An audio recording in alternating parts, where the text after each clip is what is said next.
Welcome mga buddies sa aking YouTube channel kung saan ibinabahagi ko ang aking hilig sa mga crimes and mysteries. Isinasalaysay ko sa wikang Filipino ang mga crimes and mysteries na aking napanood. At kung mahilig ka rin sa mga content na ganito, ay huwag kalimutang mag-like, mag-share, at mag-subscribe para updated kayo sa mga panibago kong videos.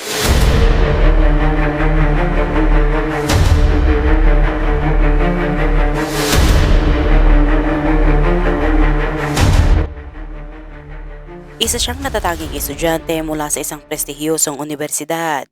Isa naman siyang kilalang ganda ng campus na hinahangaan ng marami. Madalas siyang makita sa VIP section ng mga nightclub, gastador at marangya bilang tagapagmana ng isang mayamang pamilya. Isang pagkakataong pagkikita ang naging simula ng kanilang pag-iibigan na humantong sa isang kasal na wari tinadhana para sa kaligayahan. Ngunit lingid sa kanilang kaalaman, ito pala'y simula ng isang kapalarang binago ng masamang puwersa.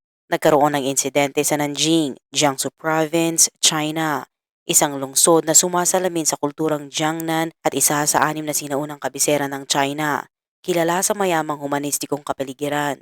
Bilang tagpuan ng Hilaga at Timog, taglay ng mga taga Nanjing ang kombinasyon ng pagiging elegante ng Timog at prangka ng Hilaga sa pag-uugali ng mga Chino. Ngunit walang sino man ang makapaghihinalang sa madaling araw ng ika-25 ng Abril 2013 ay magaganap ang isang nakakagulat na pagpatay sa loob ng Jedi International Residential Complex sa Jiangye District, Nanjing. Isang 21 taong gulang na babae ang brutal na pinatay sa loob ng kanyang tahanan. Napakarumal-dumal ng krimen na halos hindi kayaning tingnan ang eksena. Matatagpuan ang residential complex sa isa sa mga pinakamayamang lugar ng Nanjing, kung saan ang mga bahay ay may karaniwang sukat na humigit kumulang 1,615 hanggang 4,350 talampakan. Karamihan sa mga residente rito ay mayayaman o kilala sa lipunan, kaya agad na kumalat ang balita sa komunidad. Dakong 6:00 ng umaga noong araw ng insidente, dumating ang mga pulis sa bahay nang tumawag upang salubungin ang isang magulong eksena. May dugo sa kama, sahig at pader ng kwarto. Isang lalaki ang nakaupong tulala sa sahig, napapalibutan ng iba't ibang anyo ng kutsilyo, habang isang dalagang wala ng buhay ang nakahandusay sa tabi. Agad na isinugod ng mga emergency responders ang babae sa pinakamalapit na ospital. Ngunit sa kabila ng kanilang pagsisikap, siya ay binawian ng buhay. Ang lalaking siyang pangunahing sospek ay agad na inaresto para imbestigahan. Nakakalungkot na mabilis na kumalat ang balita ng pagkamatay ng babae.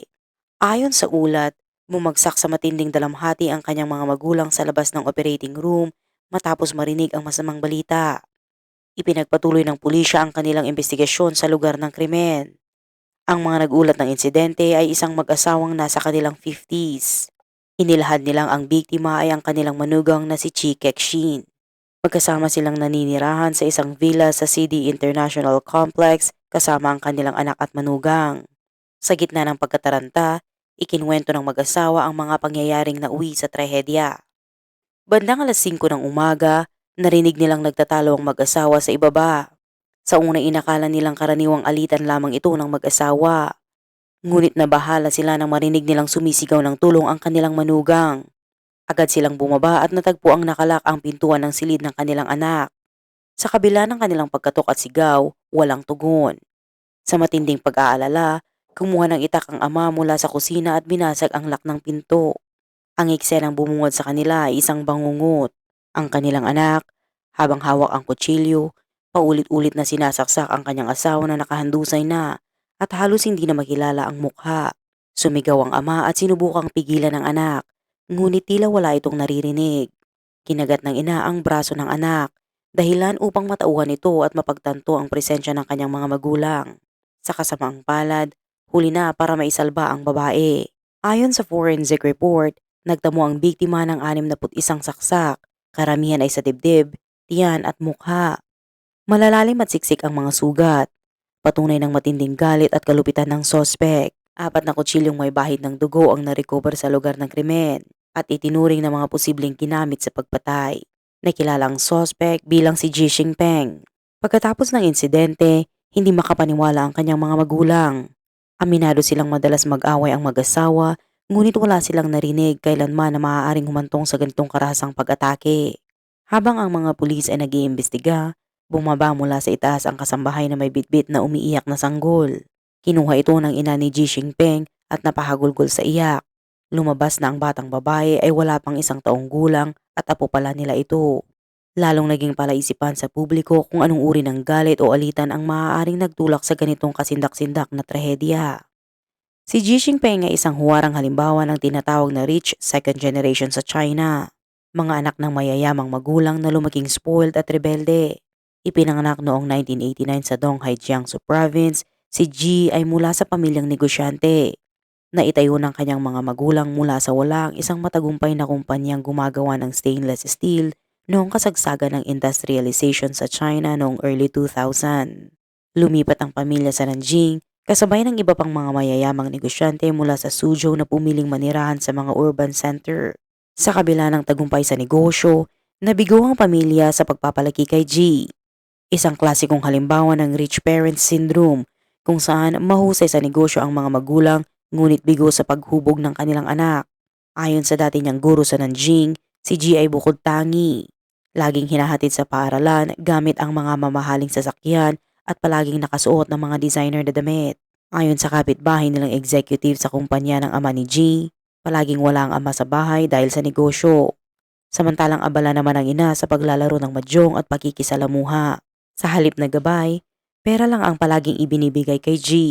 Noong 2006, sa edad na 17, si G ay nasangkot sa gulo sa isang mamahaling zona sa Nanjing at tinanggihan ng serbisyo. Imbis na maturuan ng leksyon, humantong ito sa pagpapakita ng maling pagharap sa krisis. Ayon sa pulis na humawak ng kaso, imbis na disiplinahin ang anak, dinalhan pa ng mga magulang si G ng abogado at pera upang mapalaya ito. Mas nakakagulat pa, nagdaos pa ang pamilya ng isang celebration para kay G dahil napagtagumpayan niya ang insidente. Matinding batikos ang natanggap ng pamilya mula sa local business community dahil sa baluktot na pagpapalaki kay G. Kalaunan, lalong lumala ang paggasta at asal ni G. Ayon sa isang manager ng luxury boutique, lingguhan itong namimili at minsan ay gumagastos ng 800,000 yuan. Tinatayang $110 para lamang manalo sa pustahan sa kaibigan. Madalas din siyang makita sa mga high-end na lugar sa Nanjing tulad ng Jingling Hotel at 1912 Bar District. Laging siya ang nagbabayad at kitang-kita sa kanya ang mayabang na asal ng isang isinilang na mayaman. Isang ulat pa ang nagsabing si G ay naging miyembro ng isang elite supercar club sa Nanjing na may napakahigpit na pamantayan sa pagiging kasapi. Kinakailangang hindi lamang ng high-end na sports car gaya ng Porsche 911 bilang paunang requirement, kundi pati ng referral mula sa isang matagal ng miyembro. Dahil dito, naging simbolo ng elihistimo at karangyaan ang grupong ito. Ngunit sa nagdaang taon, ang mga ganitong club ay mas lalong napuna ng publiko. Mula sa mga ingay ng mga makina sa gabi na nakakaistorbo sa mga residente, hanggang sa mga aksidente dahil sa iligal na karera at madalas na paglabag sa batas trapiko. Dahil dito, nasangkot sa mga negatibong label ang mga miyembro, mayabang, mapagmataas at walang pakialam. Ayon sa mga taong malapit sa kanila, sa likod ng marangyang pamumuhay ni Xi Jinping ay ang napakalaking yaman.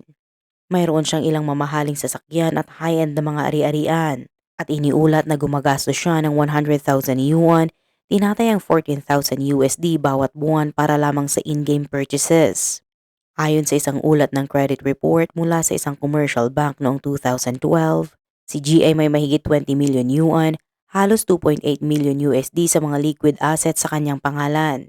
Labis na ikinabahala ito ng kanyang mga magulang. Alam nilang ang mga taon ng labis na pagpapalayaw ang humubog sa isang personalidad na mahirap ng baguhin. Ngunit pakiramdam nila ay wala na silang magawa. Nagbago ang lahat nang makilala ni G si Chi Kexin, isang mahinhin, matalino at edukadong babae. Para sa mga magulang ni G, isa siyang perpektong katuwang at tanging pag-asa para maituwid ang landas ng kanilang anak. Lubos nilang sinuportahan ang relasyon, ngunit sadyang malupit ang kapalaran. Ang isang relasyong dapat puno ng pag-ibig at pangakong walang hanggan ay nauwi sa trahedya at ang buhay ni Chi ang naging kabayaran. Si Xi Jinping na ang pangalan ay literal na nangangahulugang maswerteng bituin ay naging kabalintuanan sa kwento ni Chi. Ipinanganak noong ika-11 ng Mayo taong 1991 sa Nanjing. Si Chi ay mula sa isang respetadong pamilya ng mga intelektual. Ang kanyang ama ay Chief Financial Officer ng isang sangay sa Central Enterprise sa Jiangsu, habang ang kanyang ina ay isang propesora sa Southeast University. Mayroon silang mga bahay sa dalawang lokasyon sa lungsod. Bilang nag-iisang anak, si Chi ay namukuntangi na mula pa sa kabataan. Habang nag-aaral sa Nanjing Foreign Language School, siya ay kilala bilang campus beauty at top student. Tatlong sunod-sunod na taon siyang nakatanggap ng mga school-level scholarship, nakakuha ng IELTS score na 7.5 at bilang presidente ng English Debate Club, naihatid niya ang kanyang team sa pagiging runner-up sa East China Regional High School Debate Championship. Sa labas ng akademya, umabot siya sa level 9 sa piano sa ilalim ng Central Conservatory of Music. Ang isa sa kanyang mga likhang oil painting ay napili para sa isang provincial art exhibition. At siya rin ay palaging tampok sa mga pangunahing papel sa mga school theater festivals. Noong 2006, tinanggap siya sa International Economics and Trade Program ng Beijing University of Post and Telecommunications. Doon, nagtamo siya ng 3.7 GPA. Napili para sa isang elite student training program at nag-intern sa International Business Department ng Bank of China. Para sa kanyang mga kaklase, si Chi ay tipo ng babaeng pwedeng umangat dahil sa ganda, ngunit pinili niyang magtagumpay dahil sa galing. Ang malaking pagbabago sa kanyang buhay ay dumating sa isang tag-init noong gabi ng Hulyo taong 2010. Katatapos lang ng isang romantic relationship ni Chi at siya ay lumabas kasama ang 5 niyang kaibigan mula sa universidad. Nagkita-kita sila sa VIP room 888 ng isang high-end karaoke lounge 912 district ng Nanjing. Bandang 11:17 ng gabi, isang lasing na si Ji Shinpeng ang aksidenteng pumasok mula sa katabing VIP room 666. At dito na nagsimula ang trahedya. Ayon sa shift manager na naka-duty noong gabing iyon, muntik nang mauwi sa suntukan ang tensyon sa pagitan ng dalawang grupo. Ngunit dahil sa kalmadong pananalita ni Chi Kexin, naayos ang sitwasyon. Ang lalaking mayabang at sanay maliitin ang iba ay tila nabighani sa kanya. Sa sumunod na 3 buwan, ginawa ni G ang lahat upang mapalapit kay Chi. Araw-araw siyang naghihintay sa labas ng campus nito, lula ng iba't ibang luxury cars. Binuhusan niya ng magagarang regalo si Chi, mga limited edition items na nagkakahalaga ng libu-libong yuan, at minsan pa ay nagpaupa ng buong concert para lang mapasaya siya. Noon, si Chi ay galing pa lang sa isang masakit na paghihiwalay kaya emosyonal siyang marupok. Pinayuhan siya ng mga kaibigan na mag-ingat, ngunit sagot ni Chi, magbabago siya para sa akin. Kalaunan, opisyal nang naging magkasintahan ng dalawa. Nang ipakilala ni Chi si G sa kanyang mga magulang, nagkaroon ng unang matinding pagtutol sa pamilya. Ayon kay Ginoong Chi, syempre, hindi namin siya gusto. Wala man lang siyang high school diploma at puro party lang ang inaatupag. Paano siya magiging karapat dapat sa aming anak? Ngunit sa huli, pinili nilang igalang ang desisyon ni Chi, kasabay ng paalala, mag-iingat ka. Lubos na na-inlove si Chi Kexin, kaya't nagsimula siyang mag-post ng mga romantic comments sa social media. Mga lavish rose at champagne proposals, mga litrato ng bakasyong magkasama sila, at pati na ang tattoo ng pangalan ni Jiping sa kanyang collarbone. Mas nakakagulat pa ay si Ji Shinpeng na hindi pa nakakaranas ng tunay na trabaho ay biglang nagsimulang magtrabaho sa isang regular na 9 to 5 na schedule. Labis na natuwa ang kanyang mga magulang at palaging pinupuri si Chi Kexin sa lahat ng kanilang nakakasalamuha. Tinatawag siya bilang ang maswerteng bituin sa aming pamilya.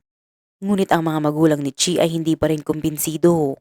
Paulit-ulit nilang pinapayuhan ang kanilang anak. Nasa ikatlong taon ka pa lang. Hindi ka pa nakakapagtapos sa Beijing University of Post and Telecommunications. Maaga pa para pag-usapan ng kasal. Ngunit isang tawag noong tagsibol ng 2011 ang magpapabago sa lahat ng plano. Si Chi Kexin ay buntis. Pinili niyang maging kasama si G at iginiit niyang tatanggapin ang responsibilidad para sa batang ipinagbubuntis. Ito ang naging pundasyon ng kanyang argumento upang kumbinsihin ang kanyang mga magulang. Walang ibang magawa na pilitan silang tanggapin ang realidad. Bumalik si Chi sa universidad upang tapusin ang mga kinakailangang withdrawal papers kahit paulit-ulit siyang pinapayuhan ng kanyang mga propesor na magstay. Ngunit matigas ang kanyang desisyon at isinagulat ng kanyang mga guro ang kanyang matatag na lakas ng loob. Nagpatuloy si Chi sa pagpapasya at wala na siyang balak bumalik. Noong Hulyo ng 2012, sa isang 5-star hotel sa Nanjing, Ginanap ang kanilang marangyang kasal na iniulat na nagkakahalaga ng milyon-milyong yuan. Habang naglalakad si Chi Kexin patungo sa altar sa suot na isang gown na puno ng Swarovski crystals, wala ni isa sa mga bisita ang makakapagsabing ang tila perpektong kasal na ito ay magtatapos sa isang malupit na trahedya, 9 na buwan lamang ang nakalipas. Bilis na ipinakita ng kasal ang mas madilim nitong bahagi. Ayon sa mga security guard sa kanilang residential complex, madalas mag-away ang mag-asawa tuwing gabi. Mas nakakatakot pa ay ang mensaheng ipinost ni Chi Kexin sa isang pribadong group chat kasama ang mga malalapit na kaibigan 1 linggo bago ang insidente. Kung may mangyari sa akin, tiyak na hindi ito aksidente. Ano ang uri ng desesperasyong naranasan ng dating masiglang batang babae na ito? Bakit ang lalaking minsan ay nagsabing mahal na mahal siya ay nagtaas ng kutsilyo laban sa kanya? Sa katotohanan, ang mga babalang palatandaan sa kanilang relasyon ay lumitaw ng mas maaga. Noong Marso ng 2012, aksidenteng nakita ni Ji Shinpeng ang isang mensahe sa QQ ng phone ni Chi Kexin, kung saan tinawag siya ng isang tao bilang wifey. Galit na galit, umalis si Ji pagkatapos ng mainit na pagtatalo, at sa gabing iyon, nagbalik siya sa kanilang bahay na lasing na lasing. Hinila si Chi Kexin mula sa kama at tinanong siya ng parang baliw. Inakusahan siya ng pagtataksil. Kahit anong paliwanag ni Chi, pinagsasampal siya ni Ji at nagresulta ito ng pagkabasag ng kanyang ilong. Alam ni Chi na may masamang temper si Ji, ngunit hindi niya inaasahan na mangyayari ito sa kanya. Kinabukasan, nang mamaga at may mga pasa sa mukha ni Chi, sinabi niyang nais niyang makipaghiwalay. Ngunit biglang nagbago si Ji. Dumapa sa sahig, pinaghahampas ang sarili at nagmakawang patawarin siya ng umiiyak, na nagsasabing nawalan siya ng kontrol dahil takot siyang mawala siya at ipinangakong hindi na mangyayari ulit. Bagaman sinabi ni Chi Kexin na hindi niya siya papatawarin, sa kalaunan ay nagpasya siyang bigyan siya ng isa pang pagkakataon. Upang magpakita ng pagsisisi, binuhusan siya ni Ji ng mga mamahaling regalo, designer bags, alahas, at mamahaling gamit na pansamantalang nagpasaya kay Chi. Ngunit hindi niya alam na ito ay simula pa lamang ng isang matinding siklo ng karahasan. Pagkatapos nito, bawat pagtatalo nila ay pareho ang pattern. Si G ay patuloy na obsessed sa ideya na ang virginity ni Chi Kexin ay hindi sa kanya. At sa ilalim ng impluensya ng alak, madalas niyang binubugbog si Chi. Inakusahan siyang patuloy na nakikipag-ugnayan sa kanyang mga ex-boyfriend. Habang patuloy siyang pinapaalalahanan ng kanyang mga kaibigan tungkol sa kahalagahan ng katapatan, minsang sinabi ni G na dapat niyang hiwain ang kanyang pulso, sabay sabing, kung wala siyang itinatagong lihim, wala siyang dahilan para tumanggi. Sa gitna ng kalungkutan, hindi na iwasan ni Chi Kexin na gawin ito at nag-iwan siya ng 2 malalim na sugat sa kanyang pulso. Dito nagsimulang lumala ang relasyon nila. Naging pisikal at emosyonal na mapangwasak. Nang matuklasan ito ng mga magulang ni Chi Kexin, agad nilang inisip na may abuso na nangyayari. Ang anak nilang dating masaya at positibo ay hindi kailanman sasaktan ng sarili. Pinayuhan nila si Chi na iwanan si Ji, ngunit hindi nagtagal, natuklasan ni Chi na siya ay buntis muli. Nang marinig ang balita, muling nilapitan ni Ji si Chi at ibinuhos ang kanyang pagmamahal, pati na rin ang proposal ng kasal. Muling napagod si Chi at marahil ay bulag sa pag-ibig, muling nagdesisyon na magtiwala kay Ji. Ngunit ang mga magulang ni Ji ay patuloy na nag-aalala sa kasal. At hindi nga nagtagal, lumabas na naman ang galit ni Ji sa isang meltdown. Nagsimula ito sa isang drinking party kung saan may isang kaibigan si Ji na casual na nagsabing 6 na buwan bago nito, nakita nila si Chi Kexin na pumasok sa isang hotel kasama ang isang lalaki. Galit na galit si Ji, kaya't agad siyang kumuha ng isang private investigator upang surihin ang aligasyon. Agad namang nakuha ang resulta na noong ika-28 ng Mayo 2012, pumasok nga si Chi Kexin sa isang luxury hotel sa Nanjing kasama ang isang lalaki. Naalala rin ni Jean na noong sila'y nagpunta para sa isang prenatal check-up, nabanggit ng doktor na malamang ay nabuntis si Chi noong huling bahagi ng Marso. Tugma ito sa petsa ng insidente sa hotel. Hindi kailanman hinarap ni Ji Shenpeng si Chi Kexin ng direkta tungkol dito. Ngunit sa kaibuturan ng kanyang damdamin, kumbinsido na siyang hindi niya anak ang dinadala nito. Pagka-uwi niya sa bahay, wala siyang sinasabi ni isang salita. Sa halip, agad niyang sinasaktan si Chi. Noong panahong iyon, higit 5 buwan nang buntis si Chi. Pagkatapos ng pananakit, naiwang tulala at naguguluhan si Chi. Doon lamang ipinaliwanag ni Chi Kexin ang buong katotohanan. Ang babaeng nasa hotel kasama ang ibang lalaki ay hindi siya, kundi ang kanyang matalik na kaibigan. Ginamit ng kaibigang ito ang lumang ID ni Chi para makapag-check-in sa hotel. Dati nang naisip ni Chi na nawala ang kanyang lumang ID kaya kumuha siya ng kapalit. Ngunit kalaunan ay natagpuan niya rin ang orihinal, dahilan upang magkaroon siya ng dalawang ID. Isa sa mga ito ay minsan niyang ipinahiram sa kaibigan upang ayusin ang ilang dokumento, ngunit nakalimutan kunin muli. Maging ang mga magulang ni Chi ay nagpatotoo na kasama nila ang kanilang anak noong ika-28 ng Marso. Ang lalaki rin na kasama ng matalik na kaibigan ni Chi ay kinausap mismo si Ji Xingpeng at nilinaw na wala si Chi sa pangyayaring iyon. Ngunit para kay Ji, tila isa lang itong maingat na binalangkas na kasinungalingan. Kumbinsido siyang niloko ni Chi. Sa kabila nito, patuloy na pinipilit ni Chi Kexin na patunayan ang kanyang pagiging inosente. Naniniwala siyang ang pinakadirektang paraan ay ang isang paternity test. Ngunit tumutol ang magkabilang pamilya. Dahil ang pagsusuri sa pamamagitan ng amniocentesis habang buntis ay may dalang panganib. Maaari itong magdulot ng pagkalaglag o makasama sa sanggol. Ngunit determinado si Chi Kexin. Kahit masakit at delikado, duman siya sa proseso at nagtungo sa ospital para sa test. Subalit si Ji Xingping na dapat ay sasama sa kanya sa araw na iyon ay bigla na lamang hindi matawagan. Sa huli, hindi natuloy ang DNA test. Si Chi Kexin ay nagtiis ng sakit at takot ng mag-isa para lamang sa wala. Pagkatapos noon, tuluyang lumayo si Ji Shenpeng sa kanilang pagsasama at sa kanilang tahanan. Madalas siyang hindi umuwi at naglalagi sa labas pagdamag. Wasak na wasak si Chi Kexin, ngunit pinili niyang tiisin ang lahat upang hindi maapektuhan ng matinding emosyon ang kanyang dinadalang anak. Nang hindi niya nakinaya, nagsimula siyang magsulat sa kanyang journal. Mula sa kanyang mga isinulat, malinaw na tiniis niya ang buong pagbubuntis habang nilalamon ng emosyonal na pagdurusa. Araw-araw walang pahinga. Dumaan ang panahon at noong Enero 2013, nanganak si Chi Kexin ng isang batang babae. Ang presensya ng maliit na buhay na ito ay nagdala ng panandaliang init sa matagal ng oppressive na atmosfera ng kanilang tahanan. Nagkaroon ng panandaliang pagbuti sa kanilang relasyon at siya'y inosenteng umaasa na baka magbago si Ji Shenpeng sa pagiging ama. Ngunit hindi niya inaasahan na hindi magtatagal matapos ang 1-month celebration ng kanilang anak, makakatuklas siya ng isang medical report sa bahay. Nagpapatunay na positibo si Ji Shenpeng sa isang sexually transmitted disease. Sa kanyang pagkabigo, napagtanto niya na maaaring mahawa siya at pati na ang kanilang anak. Dito siya nagsimulang mag-isip ng seryosong hiwalayan. Pinagsama ang lahat ng lakas ng loob, sinabi ni Chi Kexin sa kanyang mga magulang. Bagamat nasaktan, buong suporta nilang hinikayat at nagsimula silang magplano ng isang estratehiya para sa kanya. Nagpasya silang ibenta ang isa sa kanilang dalawang properties upang matulungan si Chi na magpatayo ng isang nail salon na magbibigay sa kanya ng kita at kakayahang mag-alaga ng anak. Kaya iminungkahi ni Chi Kexin ang hiwalayan. Pumunta sa kanilang bahay ang mga magulang ni Ji Shenpeng upang humingi ng tawad sa pangalan ng kanilang anak. Sinabi nilang ang pag-iisip na ang kanilang apo ay lalaki sa isang sirang pamilya ay masakit. Kaya't nakiusap sila kay Chi na maghintay hanggang sa matapos ang 100-day celebration ng bata bago magdesisyon. Bilang pagpapakita ng respeto sa kanilang mga nakaraan, pumayag si Chi Kexin na ipagpaliban ang hiwalayan. Ngunit isang linggo pagkatapos ng 100-day celebration, isang trahedya ang naganap.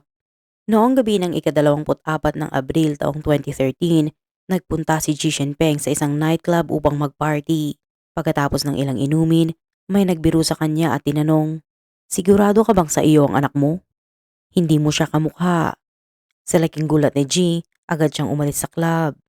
Bandang 3:15 ng madaling araw, nahuli siya sa surveillance footage na lasing habang pumapasok sa kanilang kwarto na may hawak na kutsilyo. At galit na sumisigaw. Tinanong niya kung sino raw ang tunay na ama ng kanilang anak. Hindi na niya pinakinggan ang paliwanag ni Chi Kexin. Sa tindi ng galit, nawi ito sa karahasan. Buong puwersa niyang sinaksak ang kanyang asawa. Ayon sa forensic report, si Chi Kexin ay sinaksak ng higit 60 beses at ang pinakaseryosong saksak ay tumama sa kanyang puso. Ang pinakamasaklap sa lahat, naririnig ng mga magulang ni Ji Shenpeng mula sa katabing kwarto ang mga sigaw ni Chi Kexin. Humihingi ng saklolo. Ngunit sa kabila nito, wala silang magawa upang siya'y matulungan. Noong ika-4 ng Nobyembre taong 2013, hinatulan ng Nanjing Intermediate People's Court si Ji Shenpeng. Ayon sa mga pamilya ng biktima, Pinatay ni Ji Shinpeng ang kanyang misis ng brutal at hindi siya dapat hayaan pang mabuhay. Habang dumadaan ang kaso sa korte, si Ji Shinpeng ay nagpakita ng ilang desperadong hakbang upang maiwasan ang parusa. Kabilang ang pag-urong sa kanyang naunang pagpapahayag ng pagsisisi at paghiling na ituring siyang hindi mentally fit upang humarap sa mga parusa.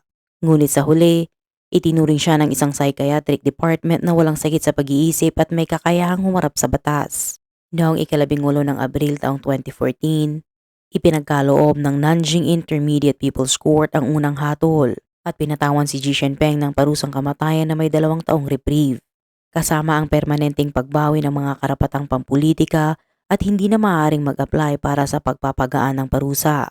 Ang kanyang pagkatalo sa korte ay nagbigay sa pamilya ng biktima ng kaluwagan, ngunit ang kalungkutan at pangungulila kay Chi Kexin ay hindi na maibabalik pa. Sa loob ng bilangguan, nagpatuloy ang mga marahas na insidente ni Ji Shinpeng, mula sa pambubugbog ng mga kasamahan sa kulungan hanggang sa paggamit ng boiling water at matutulis na bagay upang makapanakit. Noong Setyembre ng 2017, isang formal na petisyon ang isinampa upang bawiin ang kanyang reprieve at ipatupad ang hatol ng kamatayan.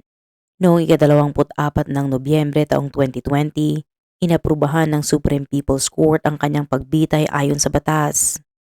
Ang kasong ito ay naging isang salamin sa masalimot na kalagayan ng lipunan na nagsusulong ng masusing pagsusuri sa mga isyu ng domestic violence, ang malupit na katotohanan ng mga kasal na walang emosyonal na pundasyon at ang kahalagahan ng tamang pagsasaalang-alang sa mga emosyon at respeto sa relasyon. Anong masasabi ninyo sa kaso natin sa araw na ito? Ibahagi ang inyong kaisipan sa comment section sa ibaba. Kita-kits na lang muli sa mga susunod pa nating mga videos.